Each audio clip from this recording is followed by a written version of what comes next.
महिला आणि बालकांच्या सुरक्षेसारख्या अत्यंत संवेदनशील विषयावर गेल्या काही दिवसांपासून काही विरोधी नेते सातत्याने राजकारण करत आहेत.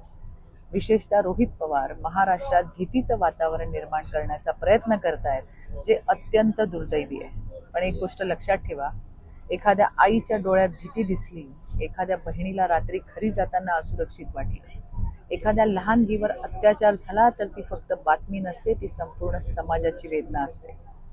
आणि आज जे वास्तव समोर येते ते अति भयानक आहे. या लहान मुलींवरील अत्याचाराच्या घटनांमध्ये आरोपी कोण निघतायत? जन्म देणारा बाप, मामा, काका, आजोबा, भाऊ. कालच्या घटनेत एक चुलत आजोबा यांची नावं समोर आली आहेत. अर्थात यांच्या मुसक्या आवळ्याचं काम पोलिसांनी केलंय. नात्यांनाच काळीमा फासणाऱ्या या विकृत मानसिकतेला सरकार काय सांगणार आहे की आपल्या मुलींशी, आपल्या लेकरांशी कसं वागायचं हे सरकार शिकवणार आहे.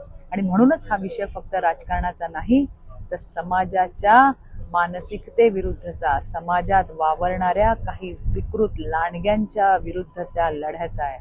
आणि म्हणून मुख्यमंत्री देवेंद्र फडणवीस यांच्या नेतृत्वाखाली महायुती सरकारने महिला आणि बाल सुरक्षेसाठी झिरो टॉलरन्सची भूमिका घेतली. फक्त घोषणा करून महिला सुरक्षित होत नाहीत, कायदे बदलावे लागतात, व्यवस्था मजबूत करावी लागते.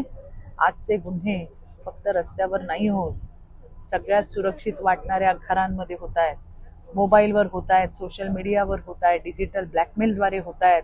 आणि म्हणूनच शक्ती कायद्यात बदल करून ऑनलाईन छळ, फोटो, व्हिडिओ व्हायरल करण्याच्या धमक्या, डिजिटल गुन्ह्यांना सुद्धा कठोर कायद्याच्या कक्षेत आणलं गेलंय.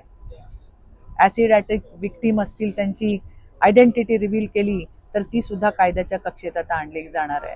आज महाराष्ट्रामध्ये महिला सहाय्य कक्ष, दामिनी पथक, Nirbhaya cell, Bharosa cell, anti human trafficking unit, विशेष पॉक्सो न्यायालय आणि डायल 112 सारखी अत्याधुनिक इमर्जन्सी रिस्पॉन्स सिस्टीम प्रभावीपणे काम करते.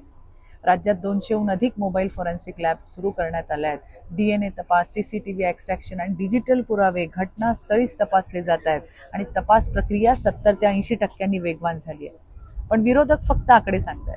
93,000 महिला बेपत्ता झाल्या, पण हे सांगत नाहीत की यातील 67,000हून अधिक महिला आणि मुलींचा शोध महाराष्ट्र पोलिसांनी लावलाय. अल्पवयीन मुलींचा ट्रेसिंग रेट 96% पर्यंत पोहोचलाय. आणि दुसरीकडे MVA सरकारच्या काळात जे बडबड करतात ना, त्यांच्या काळामध्ये काय झालं हे महाराष्ट्र विसरलेला नाही. हिंगणघाटची जळीत कांड, या महिन्यामध्ये 7 ते 8 महिलांना जिवंत जाळण्यात आलं. साकीनाक्याचं निर्भया प्रकरण, डोंबिवली पुण्यातील सामूहिक बलात्काराच्या घटना, क्वारंटाईन